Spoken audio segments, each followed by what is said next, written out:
നിങ്ങളതിന് വെച്ചോളി. അഞ്ച് വെച്ചോ, അല്ല എൻ്റെ കാക്കാക്ക് ഉറക്കം വരില്ല. അവിടെ നിന്നോട്ടെ. എന്നാ ഈ കൊണ്ടുവന്ന ഇതൊക്കെ ഉണ്ടല്ലോ, വിജയനെ കൊണ്ടേക്കും. എന്നിട്ട് അമ്മായിമി മരുവോടെ ഇരുന്ന് തിന്നോളി. ഇവിടെ ഈ കുട്ടിയൊക്കെ ഞാൻ പറഞ്ഞില്ല, എൻ്റെ തക്കാപ്പിച്ച കിട്ടിയിട്ടൊന്നും വേണ്ട. എന്നാ എനിക്ക് കാക്കാനോട് പറയാൻ, ഞാൻ അത് കൊണ്ടുപോയി ഇത് കൊണ്ടുപോയി അത് പറയാനും ആവുമല്ലോ എനിക്ക്. അത് കൊണ്ടേക്കോ, ഇത് വേണ്ട.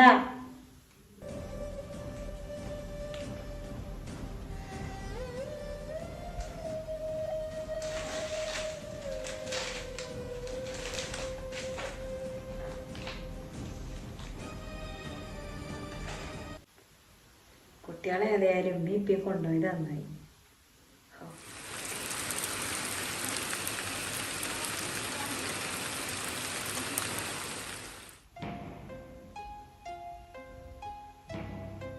പെൺകുട്ടിയെ വണ്ടി വന്ന് കിടക്കേ തുടങ്ങി. ഒന്നുമില്ല.